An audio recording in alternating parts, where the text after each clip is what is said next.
E estamos de volta com o BBcast, seu podcast de automobilismo e outras nerds. No episódio de hoje vamos falar das top 5 equipes da temporada 2021 da Fórmula 1. E aqui comigo está a Débora Santos Almeida. Bem-vinda, Débora! Olá pessoal, sejam bem-vindos a mais um episódio aqui do Boletim do Paddock. E hoje nós vamos discutir não somente a situação de Mercedes e Red Bull, mas também Ferrari, McLaren e Alpine. Bom, mas antes de prosseguirmos aqueles velhos recadinhos do Paddock, não deixe de se inscrever no canal do Boletim do Paddock no YouTube e ouvir o podcast, compartilhe nas redes sociais, e marque eu, a Débora, o Boletim do Paddock, para que a gente possa saber aí quem são nossos ouvintes e também compartilhe as suas impressões sobre as nossas análises aí sobre as 5 melhores equipes. Lembrando que no podcast passado nós falamos das 5 piores, então se você está ouvindo este e não ouviu aquele, terminando este episódio, ouve aquele passado que ficou muito bom. Conheçam também a nossa campanha de financiamento coletivo lá pela plataforma do Apoia-se ou do Membros lá do canal do YouTube. É só dar uma passada nos links que a gente vai deixar disponível aqui e você pode ver a possibilidade de apoiar o nosso trabalho e também fazer parte do nosso grupo do WhatsApp.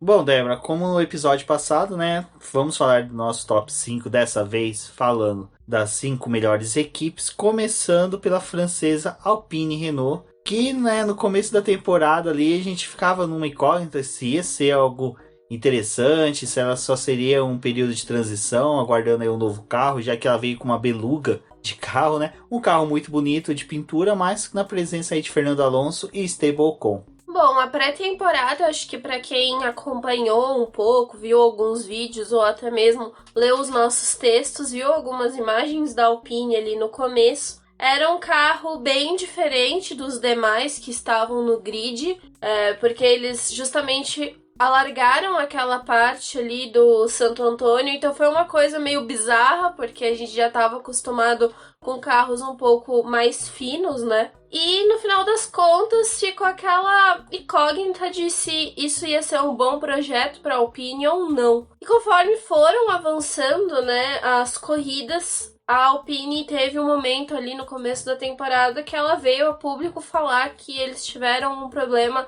no túnel de vento e com isso eles erraram algumas medidas do carro de 2021. Então eles estavam num processo de recuperar esse carro. Então enquanto alguns times estavam avançando nos seus projetos, a Alpine precisou fazer alguns ajustes nesse carro para poder se colocar numa melhor posição no grid. Mas de qualquer forma ela já estava ali brigando pelo 5º lugar do campeonato, né, de construtores, e com a dupla do Fernando Alonso e Esteban Ocon que estava funcionando muito bem. E é engraçado que no começo da temporada, né, a gente ficava naquela disputa entre se o Fernando Alonso iria ou não, né, comer com farinha o Ocon.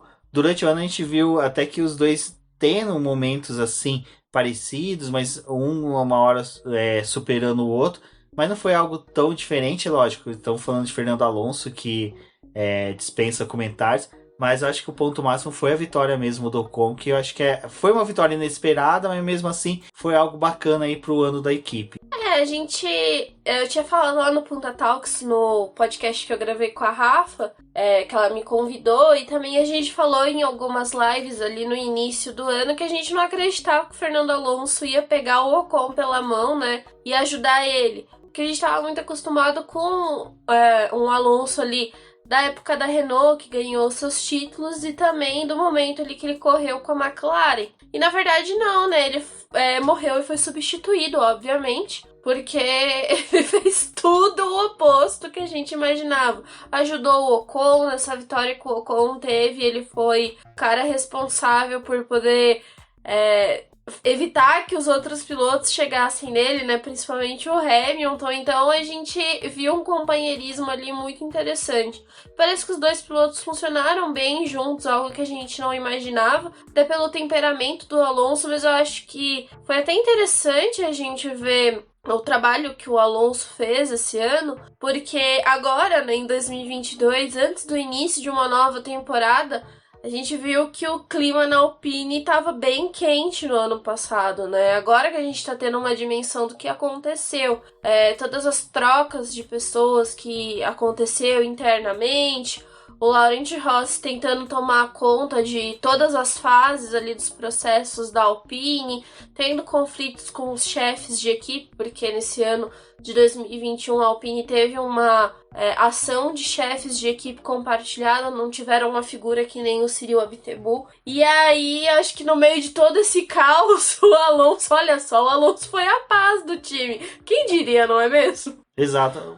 Vale o registro, né, que eu acho que a Alpine deve vir bem este ano já por causa dessa calmaria entre os pilotos. Então, dificilmente o Alonso está numa equipe que ele teria um clima bom entre os pilotos. Ou ele tá percebendo que tem gente mais doida que ele. Exatamente. Então, para quem ouviu o episódio passado, vale lembrar que a gente comentou um pouquinho sobre o Otmar que vai para a Alpine. Deve ir, né? Deve ir, né? Ainda não está nada confirmado, mas que isso não cria uma grandes expectativas, porque o Otmar ele é um chefe de equipe que mais estagna a equipe do que evolui. Eu digo que o Otmar é um pau mandado. Então, né, quem sabe isso é um reflexo daquilo que a gente está falando, de que o Fernando Alonso ainda vai assumir a equipe, então ele está precisando só de uma marionete ali para ocupar o cargo por enquanto. Bom, agora vamos falar da McLaren, né, que ficou no quarto lugar, que essa foi uma disputa bem interessante que a gente acompanhou durante a temporada, né, Débora, que foi McLaren versus Ferrari, e que no começo da temporada dava para apostar todas as fichas da McLaren, que ela ia ficar no terceiro lugar ali, que seria praticamente certo, mas só que a gente começou a ver a dificuldade que o Daniel Ricciardo tinha de se acertar com o carro, e isso foi dificultando mais a manutenção do quarto lugar. A vantagem que a McLaren ia se mantendo no terceiro lugar era que a Ferrari não estava bem se encontrando, né? Os resultados dela ali estavam sendo bem aquém do que se esperava. Porém, com o passar da temporada, esse quadro foi mudando, até que a Ferrari conseguiu entregar resultados, e resultados muito melhores do que a McLaren. Contudo, voltando para a McLaren teve ali o alto dela, que foi em Monza, né? Dobradinha, única dobradinha de uma equipe em 2021, mas vamos ver, né, o que acontece aí para 2022. Por enquanto, 2021 foi um ano bem difícil para a equipe. A McLaren em 2020 ela já tinha terminado na terceira posição do campeonato de construtores, com 202 pontos. Esse ano ela conseguiu 269, já superou os pontos conquistados na temporada passada. Na verdade foram 275 pontos esse ano, mas ela caiu uma posição no campeonato. E aí a gente tem que olhar, né, um pouco do que aconteceu ao longo do ano, porque acho que a melhor fase da McLaren foi o começo da temporada. O Lando Norris estava muito confiante ali, ajudando o time sempre a pontuar, a estar nas primeiras posições ali. A gente via a McLaren muito como um time que realmente representava a equipe na terceira posição do campeonato de construtores, mas com o Norris. E na melhor fase do carro da McLaren, a gente não tinha o Daniel Ricciardo entregando, que foi obviamente o começo do ano. E depois que a gente teve ali a metade do ano e mais aquelas intempéries do fato do Daniel Ricciardo ter ganhado em Monza, né, e aí o Lando ter pedido aquela vitória, e obviamente a equipe não deu. Depois na Rússia, aquele erro do próprio Norris, eu acho que acabou custando um pouco do psicológico do piloto também, mas ali a McLaren também já estava em declínio no campeonato, porque o carro já não estava mais recebendo atualizações, eles já estavam concentrados no próximo ano, né, em 2022, e já tinham acho que entregado a Deus sobre o Ricciardo e principalmente pensando assim, o que vinha aí de resultados do Ricciardo pra gente é lucro, porque ele tinha começado o ano falado que ia levar de 3 a 5 corridas, né, para poder se adaptar. Essas 5 corridas passaram e ele tinha altos e baixos, e isso acabou comprometendo, de modo geral, o resultado da equipe no final do ano, que começou com aquele terceiro lugar do campeonato de construtores como certo, mas a Ferrari acabou tomando. E é necessário ainda também falar sobre a Ferrari, porque a história desses dois times acabam, né, se misturando ao longo do ano, mas um detalhe é que várias equipes do meio do pelotão ali E a gente pode colocar a McLaren também nessa questão de um carro de meio de pelotão. Eles não contavam que a Ferrari ia conseguir melhorar tanto de um 2020 caótico que eles tiveram para um 2021 encaixando um carro bom, né? E também as atualizações do motor que funcionaram. Então, acabou que, né, foram superados no final da temporada. Final de temporada eu aposto muito na questão que a gente comentou em uma das lives, é que realmente a McLaren, né, tirou esse pé do freio do desenvolvimento. Eu, durante o ano, fui muito crítico ao Daniel Ricciardo, mas só que era aquela questão que a gente já via, pelo menos eu via a chance muito grande da McLaren perder a terceira colocação para a Ferrari, e isso fazia com que criasse um desânimo, principalmente do que via sendo construído pela McLaren. Isso que você falou, Rumis, é interessante porque a McLaren ela veio dando passinhos nesses últimos anos, né? Então, todo novo ano era um ano melhor do time. Mas o que fica agora de incógnita mesmo é que se a equipe parou o desenvolvimento do carro, porque não compensava desenvolver um carro e acabar prejudicando a evolução do Daniel Ricciardo, se a equipe parou o desenvolvimento mesmo para focar para 2022, torço para que tenha sido uma dosagem dos dois lados, mas eu acho que o ano foi bom no final das contas. A gente ter tido aquele pequeno problema com o Lando Norris na Rússia faz parte do aprendizado do piloto, do crescimento do piloto. A torcida é para que isso se resolva, né? Mas só que ali no GP do Brasil, por exemplo, a gente viu, como posso falar, um pequeno deslize do Lando Norris já no começo da corrida. Então isso acho que deu um ar de que realmente ele sentiu a Rússia. Agora ver o que sobra para 2022. Agora vamos falar da dona Ferrari, né? Que não sabe se adulterou o motor ou não, mas que fez uma temporada que, olha... Pra mim, a temporada da Ferrari não foi da Ferrari, foi de Carlos Sainz. E Charles Leclerc também fez uma boa temporada, mas Carlos Sainz ali, ó... Eu acho que quem foi responsável por firmar esse terceiro lugar foi Sainz. O cara me conseguiu aí 5 pódios, 2 segundos lugares, 3 terceiros lugares. Foi o piloto depois do Verstappen e da duplas da Red Bull e da Mercedes. Foi o piloto que mais subiu no pódio. Então, olha, perfeita atuação dele. E Charles Leclerc, eu acho que ele sentiu um pouco mais a questão de ter um companheiro forte ao lado que podia descontar deles resultados, mas nada que vai atrapalhar ele no futuro. Bom, vamos falar aí um pouco sobre a Ferrari, né? Ferrari eu acho que foi a grande surpresa do ano. A gente já imaginava que teria ali um campeonato, né, entre Mercedes e possivelmente a Red Bull, mas a Ferrari ela veio daquele 2020 terrível em que nada dava certo, vários problemas. Gente, eles tinham conquistado 131 pontos, eles fecharam a temporada com 323,5, aqueles malditos meio ponto ali da Bélgica, né? Mas conseguiram aí esse feito. E como o Rubens disse, né? Carlos Sainz foi um grande responsável por ajudar aí o time. Quando a gente olha na questão de pontos, nem teve tanta diferença entre o Carlos Sainz e o Charles Leclerc.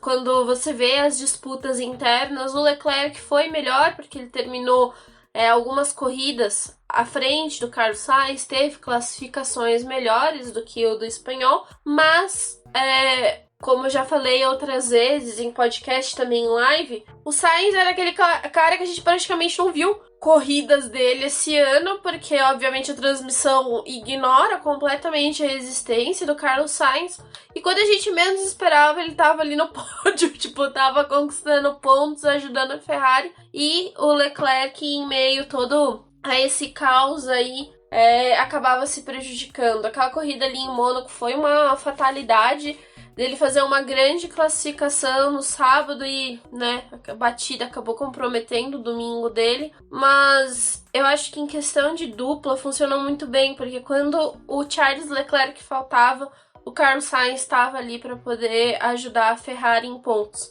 E quando a gente falou ali sobre a McLaren, sobre o déficit que o Daniel Ricciardo teve, foi algo completamente oposto que aconteceu na Ferrari. O Carlos Sainz, além de vestir o macacão sob medida ali, porque parece que ele tá na Ferrari há anos já, ele também conseguiu se encaixar muito bem ao carro. E acho que a única coisa que eu posso ressaltar do Carlos Sainz, porque também era um piloto que eu não prestava muita atenção, eu comecei a notar ele um pouco mais nos 2 anos dele de McLaren e depois agora com a Ferrari, é que é um cara muito aplicado, né? Ele se mudou já para próximo da fábrica, tá sempre ali fazendo simulador, ajudando o time. Ao longo do ano, o Mattia Binotto até falou que ele estava ajudando no desenvolvimento do carro de 2022, que eles estavam ajudando, ele estava ajudando bastante com os parâmetros que ele tem do que ele acha que é bom, do que podia funcionar com o carro. Então é um piloto que funcionou muito bem com o time. Vamos ver esse próximo ano quanto que esses dois pilotos vão conseguir trabalhar juntos, porque tem uma grande expectativa de que eles realmente possam ganhar um campeonato de construtores aí, que a briga talvez fique com a Ferrari, porque ela fez um milagre muito grande esse ano. A Ferrari este ano, acho que os únicos pesares que ela teve este ano foi a Azerbaijão não, desculpa. A Azerbaijão, que a largada do Leclerc tinha conseguido a pole, Mônaco, né, também com o Leclerc, coitado, que ali ele nem largou em Mônaco. E na Hungria, novamente, com o Leclerc, em que ele foi abarroado pelo Stroll. Ou seja, as 3 piores momentos assim, que a Ferrari teve no ano foram com o Charles Leclerc. E isso mostra que realmente ele teria chances boas de pontuação. Acho que teria sido até um sacode maior para cima da McLaren se essas 3 corridas ele tivesse tido um bom desempenho. Mas eu acho que para focar para 2022 aí, eles tiveram um bom ano de desenvolvimento. Eu acho que essa crescente que o Carlos Sainz teve, que a Débora falou, mostra que a McLaren está com uma pulga muito grande atrás da orelha na questão de qual piloto que ela vai da academia um dia subir para a equipe, porque Carlos Sainz é um piloto jovem ainda, ele tem ainda mais boas temporadas pela frente, se compensa ou não defenestrar um piloto com essa qualidade que ele se mostrou esse ano, mas a gente sabe que a joia, né, a prata da casa é o Charles Leclerc. Durante o ano todo ele foi exaltado, ele foi trabalhado muito bem pela equipe, então a gente acredita aí que este ano de 2022 vai ser um pouco melhor que 2021 por causa disso, dessas características que a gente viu no ano. A gente via muito Charles Leclerc e o Carlos Sainz andando junto, trocando posições, invertendo posições na pista, classificação. O Carlos Sainz não era tão bom, mas em ritmo de corrida era excepcional. E o Leclerc é aquele piloto rápido que todos nós já conhecemos, né? Esse ano foi um ano apagado novamente, mas o brilho dele não sumiu. Bom, eu acho que também tem o fato ali do motor, né? O motor é algo que a gente tem que levar em consideração, porque é o motor de 2022, né? A Ferrari ela fez um excelente trabalho em questão de atualização, então ela começou o ano atualizando algumas partes ali do motor para poder se adequar à temporada, mas a parte híbrida só foi atualizada mais pro final da temporada, em que teve aquele momento de tensão quando que a Ferrari ia trazer essa atualização e o quanto que isso ia ajudar o time. Enquanto outras equipes estavam freando o desenvolvimento do seu carro, a Ferrari estava focada no desenvolvimento do motor, que foi algo excepcional, porque também salvou o final da temporada deles. Salvou assim, entre aspas, né? Porque eles conseguiram brigar melhor, conseguiram alguns pontos a mais e superaram a McLaren, mas fizeram um grande trabalho. E aquela Ferrari que a gente estava mais acostumado a ver em 2020, com tantos erros, com problemas em estratégia, com pitstops cagados, praticamente tiraram esse monstro aí da sala, porque eles foram muito bem esse ano, não tem como reclamar muito disso. Bom, e agora, né, temos que falar da vice-campeã, que teve o seu piloto campeão, né, Red Bull. A gente fala que quando a equipe é campeã, quando a equipe, né, é campeã de construtores, mas não tem o piloto campeão, é uma temporada muito boa, né, porque teve muitas disputas. E a equipe Red Bull, por mais que seja, teve uma dupla muito boa, assim, a consistência deles foi bem interessante. O Sérgio Pérez, para quem acompanhou as lives, os podcasts do Boletim, viram que eu sempre falava que o Sérgio Pérez estava entregando exatamente aquilo que ele é como piloto, nem mais nem menos. Certo, anotou aí uma vitória durante a temporada, então foi um piloto que demonstrou que estava próximo da equipe, que estava próximo ali do que precisava fazer quando necessário, então isso foi, acho que ajudou bastante até o título do Max Verstappen. E o carro foi um excelente carro, acho que o carro da Red Bull, ele ora se sobressaiu da Mercedes, ora era muito páreo para a da Mercedes. Acho que o Mercedes não chegou a entregar um carro tão melhor que o da Red Bull, salvo as últimas corridas ali, que realmente pro carro do Lewis Hamilton eles conseguiram um acerto, mas a gente conversa no momento da Mercedes. mas o da Red Bull para mim foi o melhor carro disparado o ano inteiro. E do Max Verstappen, né, a gente teve aí a vitória dele como campeão, que a gente viu uma equipe toda voltada pro primeiro piloto, mas dessa vez eu acho que eles souberam dosar pro segundo piloto, né, entregar bons carros para o Sérgio Pérez ali, para ele poder ter bons desempenhos e poder tirar pontos da equipe, da dupla da Mercedes. É até meio complicado, né, que a gente vê o pessoal falando, não, a Red Bull tinha o pior carro na temporada. Vê lá, gente, não tinha o pior carro não. Aliás, eles tinham praticamente o melhor carro do grid. Foram deslizes da equipe mesmo que comprometeu eles vencerem o campeonato de construtores. Mas a gente teve aí um momento de inversão entre a Mercedes e a Red Bull durante esse ano, né? De liderança mesmo. E o carro da Red Bull foi aquele que conseguiu usufruir da mudança que o regulamento de 2021 trouxe. Justamente pela configuração do carro e a forma como a filosofia desses carros foi exaltada, né? Então, a Red Bull ali com um carro que tinha um rack mais alto, que conseguia ter uma forma melhor para poder trabalhar depois que a Pirelli introduziu aqueles pneus mais reforçados, também a questão do regulamento favoreceu muito esse tipo de carro. A gente viu também a questão da AlphaTauri que tinha funcionado para eles, mas a Mercedes teve um momento ali que ela teve uma perda por conta dessa filosofia aí do carro. E em um dado momento a Mercedes também meio que parou de desenvolver o carro e eles conseguiram trazer algumas coisas para o final da temporada. Então, o ano que a gente teve um campeão aí da Red Bull, a Red Bull não conseguiu ganhar o campeonato de construtores, mas era algo que para eles era muito importante ter essa conquista, né? Eles queriam muito esse campeonato, tirar pontos desses anos, né? E de toda a construção que teve, porque a gente viu a Mercedes trabalhando muito bem na era híbrida e a Red Bull tentando se encontrar ali. O projeto do motor com a Honda deu muito certo, eles conseguiram a potência necessária. E a gente viu um esforço que não é só de 2021, né? Mas tudo que a Red Bull conseguiu esse ano tem uma linhagem um pouco mais trabalhada, porque a gente teve a introdução dos motores ali da Honda com a Toro Rosso, aquele ano de testes que a Toro Rosso passou, os diversos sufocos, mas a Honda estava em constante desenvolvimento do motor, e aí depois a Red Bull finalmente já recebeu uma unidade de potência melhor do que a que foi a da Toro Rosso, e aí a gente viu a Honda trabalhando muito bem com a Red Bull e com a AlphaTauri. É uma pena que eles não terem ganhado o campeonato de construtores por conta de tudo isso que aconteceu.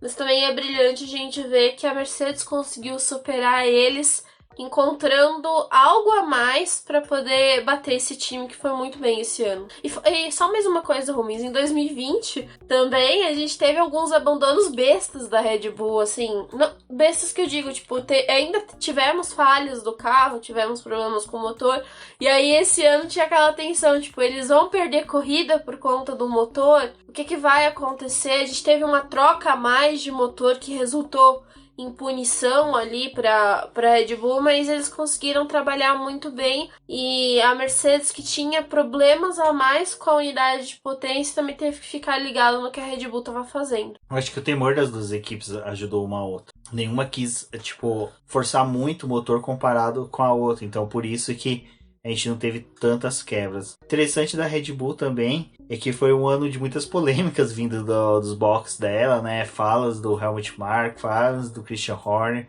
Então até a gente tinha muita disparidade ali entre o que estava vendo na pista, feito pelo Max Verstappen, que correu muito em 2021, foi um ano excepcional dele, mas a equipe realmente ali demonstrava uma dificuldade em travar a língua. Já na questão de conjunto, realmente a Red Bull foi excepcional. E este ano a gente teve a notícia, né, que a Honda sairia, e nesse ponto a gente ficou na dúvida aí como seria a entrega este ano dos motores. A Honda foi excepcional. Parece que a Honda decide sair de um motor, tudo dá certo, né? Quer dizer, decide sair da Fórmula 1, tudo dá certo. A Red Bull começou uma reestruturação aí para um surgimento de uma divisão de criação de motores para poder entregar motores para a equipe. Vamos ver, né, como é que vai ser isso tudo. E torcer aí para o Sérgio Pérez ter um bom 2022, porque o Pérez, para mim, como eu falei, ele entregou exatamente aquilo que o Sérgio Pérez entregaria em qualquer uma das equipes, mas eu acho que este ano ele foi um pouco mais brilhante do que ele foi nos anos anteriores. Ele foi um pouco mais sábio em divisões de posições, de disputas. Ele foi um pouco mais limpo, que normalmente ele é tão aguerrido que ele chega até a prejudicar a corrida do adversário. Então, eu acho que o Sérgio Pérez foi um excelente destaque. Eu acho que foi o melhor segundo piloto que a Red Bull já teve desde o Daniel Ricciardo ali, era Daniel Ricciardo e Max Verstappen. Então, pro ano, acho que a Red Bull acertou muito bem nessa colocação dos seus dois pilotos dentro da pista.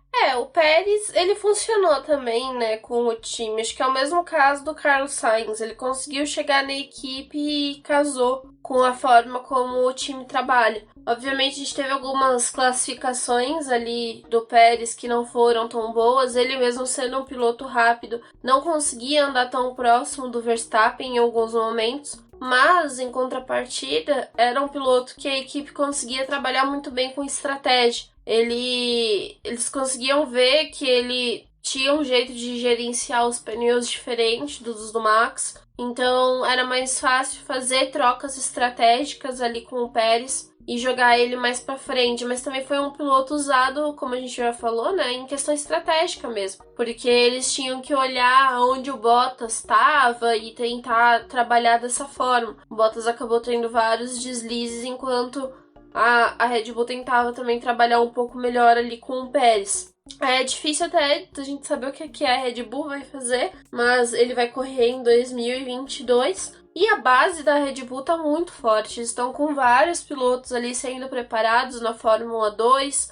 Na Fórmula 3 também já estão vindo um conjunto interessante aí de pilotos que a gente tem que ficar de olho, né? Esses aí já estão de olho na vaga do Pérez, obviamente, mas a gente tem que também prestar atenção no que a AlphaTauri vai fazer nessa temporada e como a sua dupla vai trabalhar, porque eles também querem essa vaga do Sérgio Pérez. Agora, sobre o Max Verstappen, porque obviamente o campeão, a gente não pode deixar de não falar sobre ele, é um piloto que a gente viu esse ano saindo muito rápido, de novo, situações que a gente já tinha visto em outros momentos na pista dele de disputa. Aconteceu novamente esse ano. Em alguns instantes a gente achava isso muito brilhante, em outros a gente ficou um pouco incomodado, mas é o estilo do Max Verstappen ser um piloto mais agressivo, essa forma de condução que a gente já viu dele. Ele conseguiu trabalhar muito bem esse ano. Acho que ele teve um desenvolvimento, um crescimento muito grande.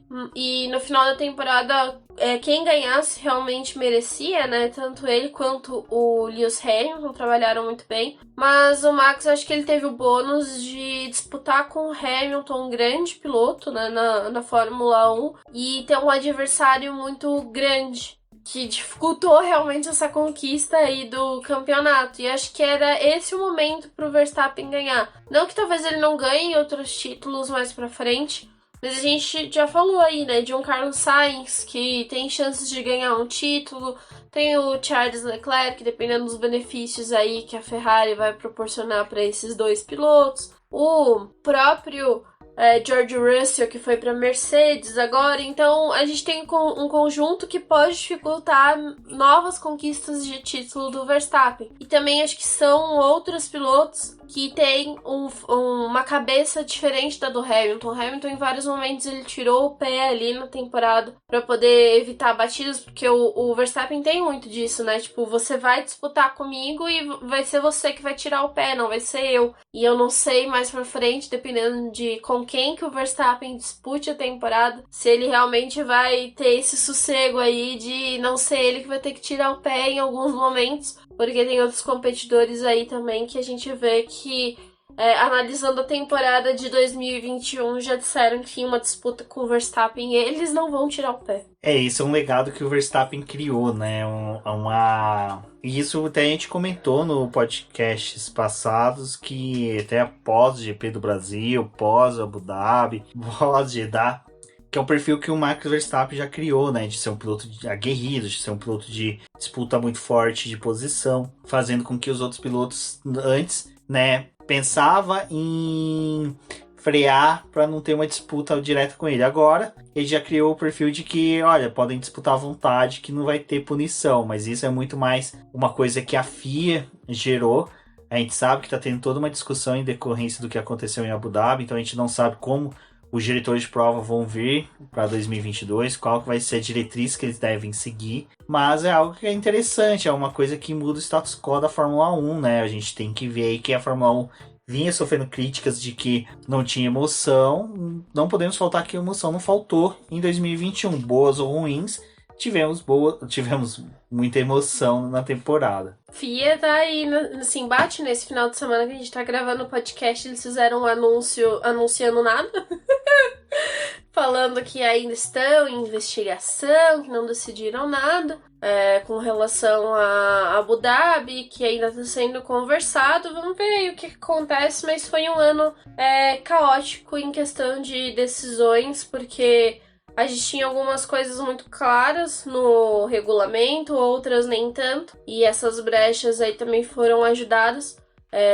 Na verdade, foram usadas para poder fazer um campeonato muito disputado. Não que as duas equipes não já tornassem isso extremamente disputado, mas algumas decisões foram um pouco além das disputas em pista, né? Tudo isso trouxe um caos para essa temporada que a gente fica tipo... Aconteceu muita ação em pista e aconteceu muita coisa fora dela também. E infelizmente, em alguns momentos, a Red Bull acabou ajudando a aumentar ainda mais esse questionamento de algumas coisas que aconteceram. Bom, e agora temos a campeã de construtores, né? A Mercedes, que por mais um ano aí se permaneceu na hegemonia, pelo menos na construção dos carros. Como a gente falou, eu não acredito que o carro da Mercedes foi o melhor do ano. Acho que ela teve uma dupla que entregou mais, apesar do Bottas ali, a gente ter criticado muito durante o ano. Mas eu acredito que realmente a equipe Mercedes percebeu esse déficit que ela tinha de segundo piloto e durante a temporada anunciou o Russell para a entrada no lugar do Bottas, mas que para mim foi uma decisão bem tardia. Eu acho que um segundo piloto mais consistente ali teria roubado bons pontos do Max Verstappen e teria atrapalhado muito o crescimento do holandês durante o ano. De qualquer forma, a Mercedes campeã de construtores ali, Toto Wolff mais um ano, sabe, brilhante no comando da equipe, sempre sabendo se posicionar e posicionar a equipe dentro do campeonato. E Lewis Hamilton, que entregou, para mim, foi uma das melhores, se não a melhor temporada que ele teve na Fórmula 1. Mas da equipe, a construção do carro já começou ruim no começo da temporada, onde eles tiveram que destruir o assoalho e construir um novo a pedido da Pirelli, que exigiu, né, da FIA uma nova construção que tivesse menos downforce, mas durante o ano a gente viu que a Mercedes realmente foi a melhor equipe, porque dentro do ajuste fino do carro, ela conseguiu fazer um carro que era uma porcaria na pré-temporada a se tornar o carro campeão de construtores. Então, eu acho que não por menos o título ficou com ela, porque na questão de equipe mesmo, foi a equipe mais sólida, foi a equipe mais consistente, foi a equipe que mais bem entregou durante a temporada. A Mercedes ela já começou ali na pré-temporada com algumas questões que até impediram ela de fazer alguns testes a mais, porque o carro precisou ficar parado nos boxes para poder fazer reparo, que é bem caótico, porque você usa a pré-temporada para poder preparar esse carro um pouco melhor e também já ter aquela ideia do que pode ocorrer no restante do ano, né?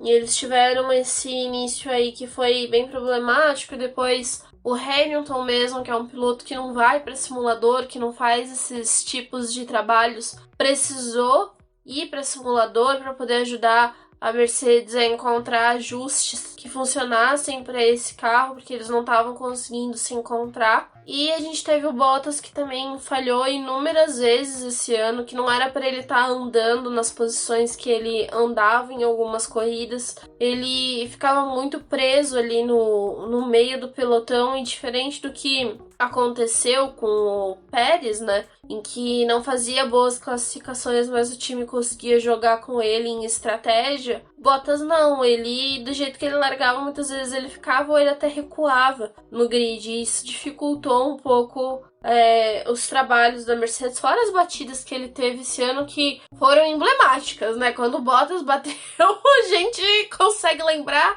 detalhadamente, assim, em frames, pausadamente, tudo que ele fez. Mas teve um momento de estagnação ali em que a gente pensou, putz, a Mercedes vai realmente entregar esse campeonato de construtores aí pra Red Bull, e eles conseguiram reagir no final da temporada com o Hamilton emplacando aquelas vitórias ali depois do GP do Brasil. Nossa, ele fez uma grande corrida aqui no Brasil. A gente não tem... Gente, independente de pra quem você torça, esse GP do Brasil do Hamilton foi espetacular o que ele conseguiu fazer. E depois a gente viu ali, tipo, aquele final em Abu Dhabi que o Hamilton tinha tudo para poder ganhar essa corrida e teve toda aquela confusão do safety car, e a vitória foi pro Verstappen. Eles chegaram no final da temporada empatados em pontos, o que tornou o espetáculo ali de Abu Dhabi mais vivo, porque é uma corrida que a gente não costuma gostar muito, mas foi interessante de qualquer forma. E acho que é um time que conseguiu trabalhar muito bem, apesar ali das questões com o Bottas. Muitas vezes eles não externaram, né, as coisas. E a gente tem que lembrar também daquela corrida no início da temporada que o Bottas teve o carro danificado pelo Russell, que encheu a traseira ali do carro dele. Aquilo ali também custou uma parte do orçamento da Mercedes, comprometeu o restante da temporada deles. Aquela corrida não era pro Bottas estar na posição que estava, e acabou ainda trazendo um atraso, né, pro time. Olha aí, uma coisa que acabou acontecendo e prejudicou eles também um pouco no campeonato. Fora que a gente já falou, a questão da filosofia do carro, a implementação do regulamento de 2021 e os pneus da Pirelli.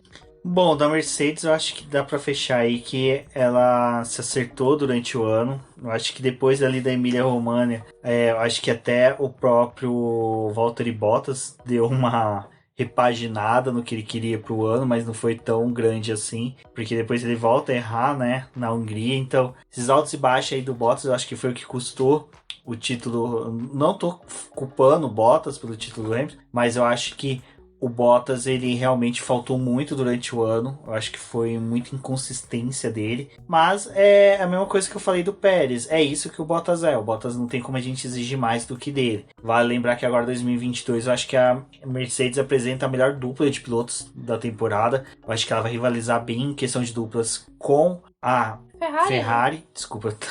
E quem sabe até a McLaren, se o Daniel Ricciardo ali já se acertar, né? Vamos tiver mais um ano de adaptação. Exatamente. Bom, pessoal, acho que é isso. Deve ser que falar mais alguma coisa da Mercedes. Não, é porque realmente aí, pessoal, a gente durante o ano, cara, foi uma cobertura de temporada muito gostosa que a gente fez com podcast, com lives. O BP ainda tá se acertando algumas coisas aqui, a gente ainda tá ajeitando algumas coisas pro ano.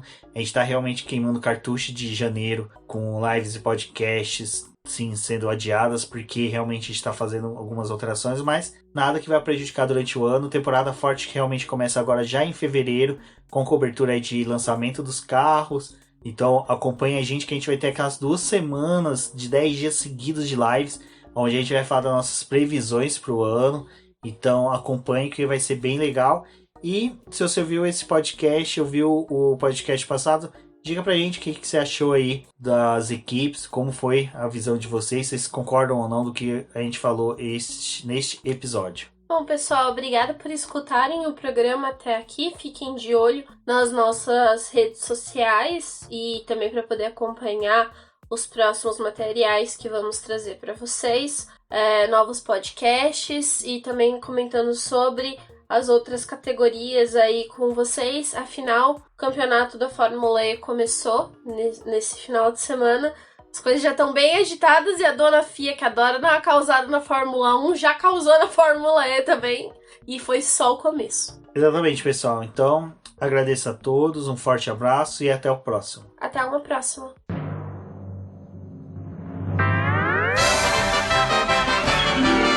Agora chegou a hora de agradecer aos nossos acionistas, aqueles que auxiliam o Boletim do Paddock através do financiamento coletivo e contínuo do Apoia-se, ou que se tornaram membros do nosso canal no YouTube. E são eles: Ricardo Banner, Maia Barbosa, Eliezer Teixeira, Luiz Félix, Arthur Felipe, Rafael Celone, Will Mesquita, Antony Santos, Rogério Froner, Helena Lisboa, Cássio Machado, Carlos Del Valle, Antony Santos, Bruno Vale, Eric Nemes, Bruno Tinozaki, Alberto Xavier, Will Bueno, Ricardo Silva, Beto Corrêa, Fabrício Cavalcante, Arthur Apóstolo, Sérgio Milani, Melquiades Veloso, Micael Souza, Ezequiel Bale, Silneu Messi, Rafael Arilho, Rafael Carvalho, Fábio Ramiro, Lauro Vizentim, Maria Ângela, Thaís Costa, Rafa Catelã, Giane Casalec, Carlos Eduardo Valese, Tadeu Alves, Paula Barbosa, Ale Ranieri, Leandro Nogueira, Bianca Mês, André Brolo, Bruno Lima, Ivan Grego, Maicon Tavares, Thalita Santos, Diego Machado, Gabriel Salaf, João Guilherme, João Rai, Gustavo Frigoto, Denise Vilk, Sônia Cures, Rafael Fernandes, Lucas Bernardes, Mari Coelha, Eloy Pérez, Cecília Meirelles, Caroline Costa, Graziele Rosa, Felipe Meira, Rui Shiozawa, Karina Lima, Luiz Felipe Salutino, Matheus Vieira, Thalita Pereira, Bianca Lama, Esther dos Santos e Lucas Santoro. Muito obrigado a todos que apoiaram o Boletim do Paddock. E se você quer também se tornar um apoiador, um financiador ou um acionista do Boletim do Paddock, basta acessar a publicação desse podcast. Lá tem o banner do Apoie-se. Ou caso você é inscrito no canal do Boletim do Paddock, está ouvindo pelo YouTube, aqui embaixo tem o botão para se tornar membro do canal do Boletim. Se tornando membro ou apoiador, denominaremos você como um acionista, aquela pessoa que auxilia o Boletim do Paddock e terá vantagens e benefícios, e além de auxiliar um projeto que está crescendo cada vez mais junto com o automobilismo nacional. Bom, eu sou o Rubem GP Neto, agradeço mais uma vez você por ter ouvido o nosso podcast e também por nos auxiliar. Se seu nome consta aqui, saiba que você serei eternamente grato por todo o auxílio que você está dando para nós. Um forte abraço e até a próxima. Isso é tudo, pessoal.